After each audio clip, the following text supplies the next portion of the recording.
탐나는 오디오북, 책 읽어주는 여자 이연아입니다.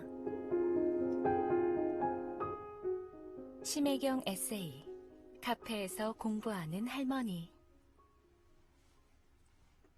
공부하기 좋은 시공간. 가공이라는 말이 떠오르고 있다. 카페에서 공부하는 사람들을 일컫는 말이다. 나 역시 가공족이라 해도 무방하다. 마감에 쫓기거나 학교에 제출할 리포트를 작성할 땐 어김없이 카페를 찾는다. 가족 모두 자신의 일을 하러 나가면 오전부터 오후 내내 집에 머무는 이는 나밖에 없고 나를 방해하는 건 아무것도 없는데도 그렇다. 집안에 만든 나만의 공간은 보통날의 공부를 하기 위해서 만든 곳이었다. 모든 공부와 일을 밖에서 해결할 수도 없는 데다 오래전부터 미니멀리즘을 노래 부르다가 본격적으로 경험해보겠다는 각오로 집 크기를 절반으로 줄여 서촌으로 이사한 것도 한 이유였다. 새로운 공간은 나무랄 데 없었는데 특히 소파와 텔레비전을 없애고 책장과 테이블을 놓아 서재로 사용하고 있는 거실이 마음에 들었다. 커다란 테이블 하나로 이웃의 공간을 탐하지 않고 남편과 마주보고 앉아서 일을 한다. 마치 카페처럼 함께 있지만 따로 시간을 보내는 셈이다. 특히 일체형 컴퓨터의 강자 애플 아이맥 27인치 데스크톱 컴퓨터를 샀더니 모니터가 커서 화면 뒤에 완벽하게 숨을 수 있다. 혼자 맛난 간식을 야금야금 먹어도 맞은편에 앉은 남편이 감쪽같이 모를 지경이다.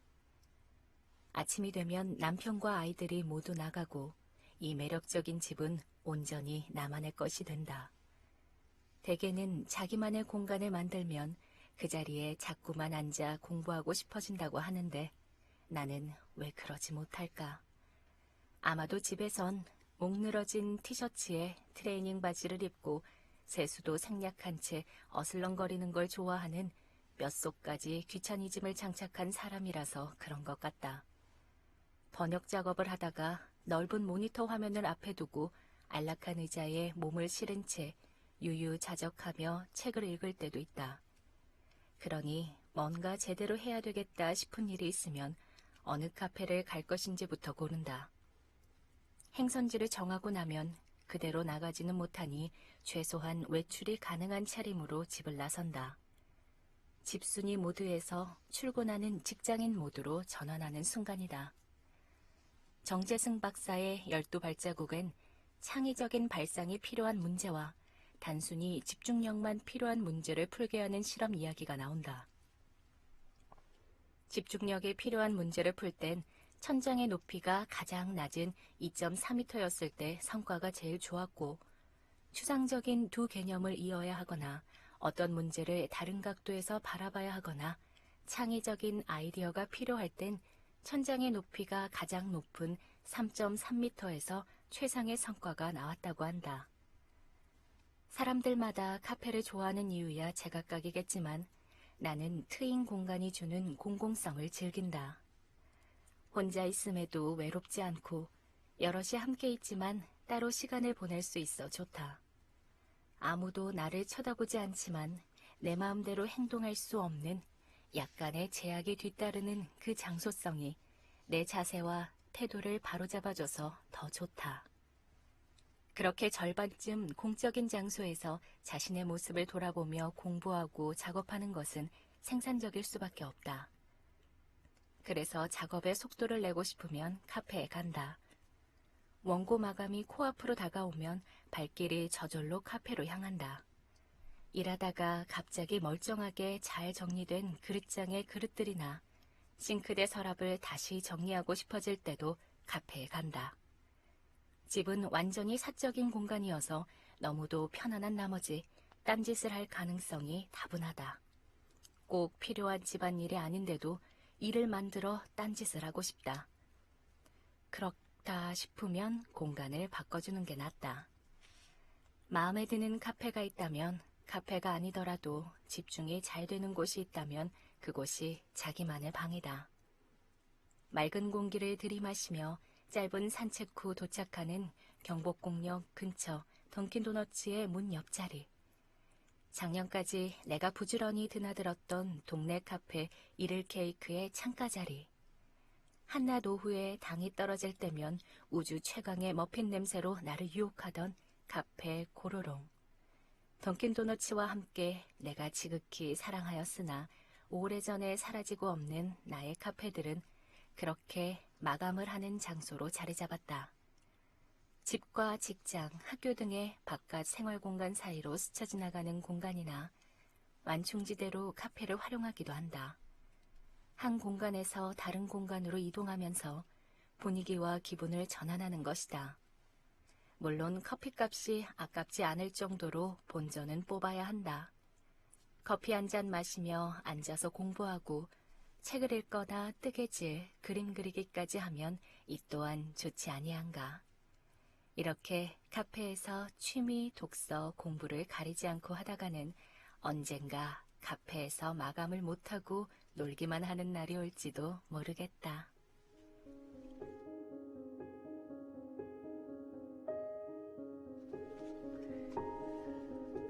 네, 탐나는 오디오북 책 읽어주는 여자 이연혜입니다. 네, 오늘도 여러분께 또 이렇게 오디오북 선사해드렸는데요. 오늘은 심혜경 작가의 에세이네요. 카페에서 공부하는 할머니를 전해주셨어요. 와, 이연혜 씨, 어서 오세요. 안녕하세요. 반가워요. 네, 안녕하세요. 와, 진짜 우리 카페에서 공부하는 할머니, 네, 카공이라고 하군요. 네. 카페에서 공부하는 걸 네. 카공. 네, 그래서 카페에서 공부하는 사람들에서 카공족이라고도 카공족. 하더라고요. 네. 이 마음 알겠어요. 예전에 우리 부모님들도 이런 얘기 많이 했잖아요. 집에 멀쩡히 집 놔두고 그렇죠. 왜 나가서 공부하냐 이랬었는데 그죠, 그 마음 알 것 같고 좀 뭔가 느낌이 집에서 특히 이제 주부가 되고 엄마가 되니까 뭐 이렇게 제 책상을 요즘에 좀 갖고 싶은 좀 소망이 있는데 보통 이게 큰 테이블에서 공부하잖아요. 뭘 한다든지 그럼 자꾸 뭐 그릇도 정리하게 되고 먼지가 보이고 집중이 잘 안 되기도 해요. 그죠? 왜 이렇게 또 이렇게 서랍 정리를 하고 싶은지도 모르겠고요. 갑자기 이제 네. 뭐 책 읽으려고 하면 네. 문득 그런 생각이 드는데 이렇게 이제 출근하는 느낌으로 카페에서 공부하는 거 좋네요. 자, 오늘 진짜 이 책을 골라 오셨는데 어때요? 이 책을 고르신 이유가 궁금하고요. 네, 책 소개도 좀 해주세요. 네, 이 책은요, 27년 동안 도서관에서 사서로 일하고 아. 매일매일 공부하는 할머니가 되기를 꿈꾸는 네. 공부 생활자 심혜경 작가의 공부 자극 에세이인데요. 정말 이 책을 읽고 나면 뭔가라도 하나 배우고 싶어집니다. 네, 그리고 심혜경 작가를 보면 네. 와, 정말 하루하루 부지런히 사시는구나. 배움에는 끝이 없구나를 다시 한번 느끼고 배우게 되는데요. 네네. 새해에 뭔가 자극이 필요하신 우리 햇살씨앗 가족분들을 위해서 들고 네. 왔습니다. 그래요. 주디님이 이제 새벽에 일어나서 자기 개발을 하는 미라클 모닝을 이제 새해부터 꾸준히 해오고 계셨잖아요. 네네. 제게 참 긍정적인 아주 자극이 됐습니다. 그랬군요. 네. 그래서 저는 제 생활 패턴에 맞게 새벽이 아닌 아이 재우고 한 늦은 밤 시간에 한 1시간 정도를 네. 스마트폰을 보지 않고 네네. 이제 새로운 공부를 이제 하고 있는데 그래요? 오늘이 3일째고요. 작심삼일 안 자- 되도록. 네. 네. 파이팅 해보겠습니다. 그러니까요. 이 작심삼일 계속 반복하면 되니까 와, 이 사흘째가 조금 그 고비잖아요. 잘 넘기시기를 바라면서 우리 햇살 시작 가족 여러분께도 공표했기 때문에 네. 지키려고 아마 노력하지 않으실까 싶어요. 지키겠습니다. 그래요. 이 새벽이 아니어도 좋습니다. 여러분 나름의 자신만의 시간을 정하셔가지고 꾸준히 하는 게 도움이 된다고 하는데 아무튼 이제 이 새해에 뭔가 이렇게 배우고 싶고 또 막 그런 욕구가 들기도 하고 새로운 계획들도 세우고 하시잖아요. 그런 자극이 좀 동기부여 필요하신 분들 한번 읽으시면 더 좋을 것 같네요. 네. 네. 또 그 중에서도 특히 어떤 분들이 읽으면 좋을지 네. 책 표지 이제 뒷면에 아주 친절하게 써져 있어요. 그래요? 네, 제가 읽어드릴게요. 네네. 자, 이 책은 무엇을 배울지 목적이 분명한 사람에겐 필요하지 않을 것이다. 어학을 공부해서 당장 유학을 떠나려거나 취업을 준비하는 사람들이 이 책을 읽으면 아무런 감흥이 없을 수 있다. 지금 하는 공부를 통해 직업적 성과를 거두고 싶다는 목표가 있는 분들의 소용에 닿는 책도 아니다. 자신이 꿈꾸던 이상적인 모습에 가깝지 않다는 생각이 든 순간 새로운 시도를 하고는 싶지만 무엇을 해야 할지 모르겠다는 순간, 다른 인생을 살아보고 싶은 순간에 다다른 사람들이 한 번쯤 읽어보면 좋을 책이다. 공감되네요. 아마 이런 생각 들 수도 있어요. 뚜렷한 내가 뭔가 꿈이나 네. 목표를 잘 모르겠고, 그치만 뭔가 새롭게 하고는 싶다. 남한테 쳐지나? 막 이런 생각 들 때도 있잖아요. 이 막연하게 그런 생각이 드시는 분들도 읽으시면 참 좋겠다라는 자세한 설명서. 네. 너무나 이 책이 더 궁금해집니다. 우리 심혜견 작가에 대해서도 더 관심이 가는데, 저는 그 책 표지도 보니까 너무 귀엽네요. 이게 카페에서 공부하는 할머니의 안경 낀 머리 쇼커트에 에코백 같은 가방을 하나 짊어지고 운동화 신고, 네. 네, 카페로 나가는 모습 같아요. 네. 그 편안한 차림이기도 하고, 네. 이렇게 편안하게 카페에 가서 그 좋아하는 음악들을 들으면서 이제 공부를 할 수 있다는, 네. 그래요. 더 집중 잘 돼요. 네. 그래요. 이 앞에 추천사 보니까 내가 봐온 10년 동안 늘 무언가를 배우는 신기한 사람. 그의 독특하고 강박 없는 공부 여정. 아, 강박 없이 공부를 한다는 것도 참 네. 대단한 거잖아요. 공부를 좀 즐기면서 하는 이제 스타일이신 거예요. 멋지네요. 네. 심혜견 작가, 저도 꼭 찜했습니다. 한번 읽어보고요. 자, 그러면은 또 이제 궁금해져요. 어떤 부분 또 들려주실 건가요? 다음은 네. 새해 계획에 빠지지 않는 단골 계획 중에 하나인 외국어 공부 관련해서 낭독해드리겠습니다. 저요. 네. 궁금하네요. 자, 외국 공부와 관련된, 네, 구절이라고 합니다. 함께 들어보시죠.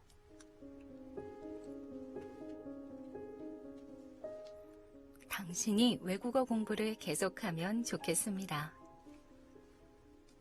현재의 삶에 갇혀 더는 생각이 자라지 않을 땐 어떻게 하는가? 생각하는 대로 살기 위해선 어느 정도의 용기가 필요하다. 구체적으로 어떻게, 어떤 용기를 내야 할지 모를 때 나는 다른 사람의 생각이 축적된 책을 읽거나 새로운 걸 시도하고 배운다. 이성적으로 사고하든 감성적으로 대책 없이 골라잡든 일단 뭐라도 읽고 배운다. 공부라는 우주 앞에서 작아지는 사람들이 어쩌다 공부를 하려고 마음은 먹어도 무엇을 공부해야 할지 모르는 경우가 많다. 막연히 뭔가 공부하고 싶다거나 여유가 생겼을 때 그냥 놀기는 싫은 사람들이 쉽게 시작하고 성취감을 얻을 수 있는 공부는 없을까? 바쁜 시간을 쪼갠 우리에게 생산적인 성과를 남길 수 있는 공부 말이다. 나는 그런 사람들에게 외국어 공부를 추천하고 싶다. 유학 갈 필요가 없거나 해외 관련 업무를 하고 있지 않아서 외국어를 배워야 할 목표나 명분이 없는 사람에게도 외국어 공부처럼 좋은 게 없다. 외국어 공부는 다른 공부를 하면서도 할 수 있고 자신의 생활 방식에 맞춰 충분히 강도를 조절할 수 있는 공부다. 무엇보다 누구 눈치를 볼 필요가 없다. 인생 중후반기에 들어 공부를 한다고 하면 그 나이에 그런 걸 배워서 뭐 해? 라는 말을 듣기 일쑤인데 외국어 공부를 한다고 하면 오랜 시간을 투자해도 계획 없는 사람으로 취급받지 않는다. 다시 말해 감정 노동을 할 필요가 없다. 게다가 여유가 된다면 해외로 떠나서 새로 배운 외국어를 사용해 본다거나 지금의 시국에선 힘든 일일 수 있겠지만 자격시험에 응시해 성취감을 얻기도 쉬운 공부다. 또한 엉성하게 공부해도 써먹을 수 있고 잘하지 못해도 크게 흉이 되지 않는 것이 외국어다. 영어 공부로 익힌 경험한 바 오래도록 아마추어 단계에 머물러도 덜 부끄러운 건 외국어밖에 없는 것 같다. 오히려 계속 공부해야 할 당위성을 부여해준다는 억지스러운 생각도 해본다. 모국어가 아닌 다른 나라의 언어를 몇 달 배운 것만으로 날렵하게 사용하는 사람은 없으니까. 혹시 그런 사람이 있다면 아주 특별한 경우니까 예외로 하자. 일주일에 2회 이상의 수업을 정기적으로 부지런하게 들어야 4, 5년 후에 높은 수준의 언어 지식을 지니게 된다는 이야기를 책에서 읽었다. 16개 언어를 말할 줄 아는 다중언어 고사자가 쓴 언어 공부라는 훌륭한 책이다. 그러니 실력이 빠르게 늘지 않는다고 애면글면하지 않아도 된다. 정리하자면 외국어 공부는 해야 할 이유를 참 쉽게 찾을 수 있는 공부다. 나의 경우 언어를 모르는 나라에 가기 싫었다. 여행을 가는 모든 나라의 언어를 완전히 배울 수는 없는 노릇이지만 적어도 내가 머무는 나라의 상점 간판이라도 읽고 마음 편하게 교통편을 이용할 정도는 알고 싶었다. 유전자의 팔알이 호기심으로 채워진 인간형이면서도 지독한 길치인 난 여행지에 가면 사방이 호기심 천국으로 변하는 탓에 잠시만 한눈을 팔아도 길을 잃는다. 세상의 모든 길치와 방향치가 다 사라진다 해도 마지막까지 남아 최후를 장식할 인물이 바로 나다. 게다가 타고나기를 궁금증을 못 참는 성격이라 길을 잃어도 서 있는 위치가 어디인지는 알아야 직성이 풀린다. 여행 중 어려움에 처할 땐 현재 위치가 어딘지 정확히 알아야 상황을 해결하기도 수월해진다. 그래서 나는 모르는 언어나 문자로 적힌 표지판을 사용하는 나라에 가기 싫다. 어영부영하다 반대편으로 가는 열차를 탈 수도 있으니까. 여행의 이유는 새로운 곳의 기억을 통해 마음을 환기하고 몸의 활력을 재충전하려는 건데 실상 새로운 곳에 도착하면 긴장감과 경계심으로 신경이 곤두서서 금세 배터리가 닳아버린다. 모르는 길은 가지 않는 방법도 있겠지만 나는 이제 직장을 다니지 않으므로 먼 나라로 길게 떠날 자유가 있다. 단기 여행자가 아니라 한 나라, 한 도시에서 오래 머무르며 장기 생활제로 지내는 게 가능해졌다는 이야기다. 그래서 여행을 가면 이곳저곳 바삐 돌아다니는 것보단 한 장소에서 최대한 오래 눌러 앉아 있기를 좋아한다. 관광지에 온 여행자가 되기보단 며칠을 살아도 나만의 루틴을 만들어 그곳에 눌러 사는 사람처럼 지내고 싶다. 그러니 여행 때문에라도 언어를 공부해야 하지 않겠는가.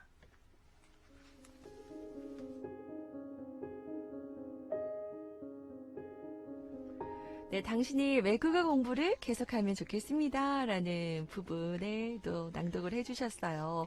와, 공감되네요. 네, 어느 게 가장 공감되셨어요? 우리 성우 씨는. 저는 이제 네. 외국어 공부를 한다고 하면 오랜 네. 시간 투자를 해도 네. 계획 없는 사람으로 취급받지 않는다. 다시 맞아요. 말해서 네. 감정 노동을 하지 않아도 된다. 음. 제가 이제 한 대학 졸업하고 지금까지 배운 이제 취미를 한번 세어봤다니요. 네. 20개가 넘더라고요. 뭐 있을까요?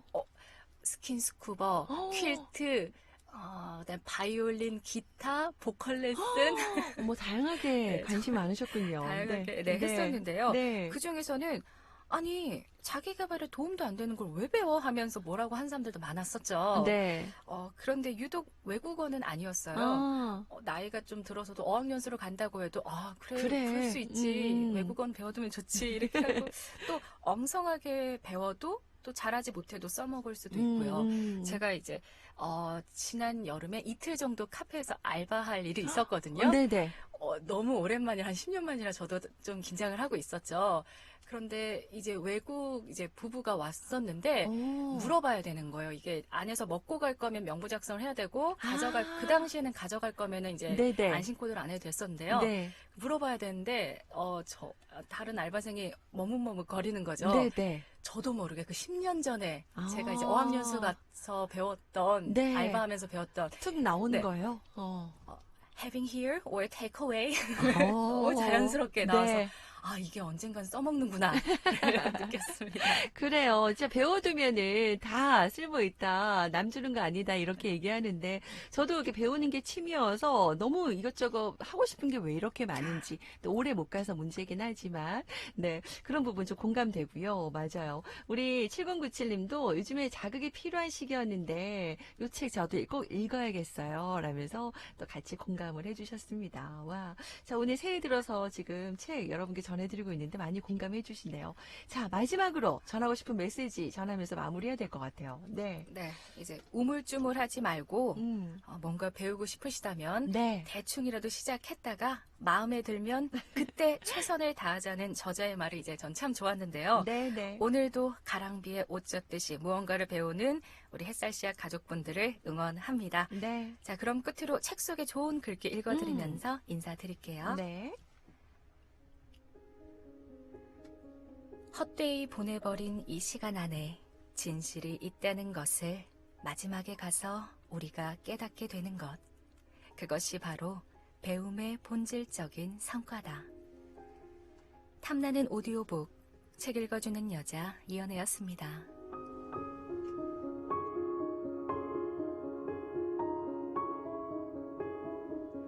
네, 책 읽어주는 여자 이연이었습니다. 오늘 카페에서 공부하는 할머니 책 여러분께 추천해 드렸습니다.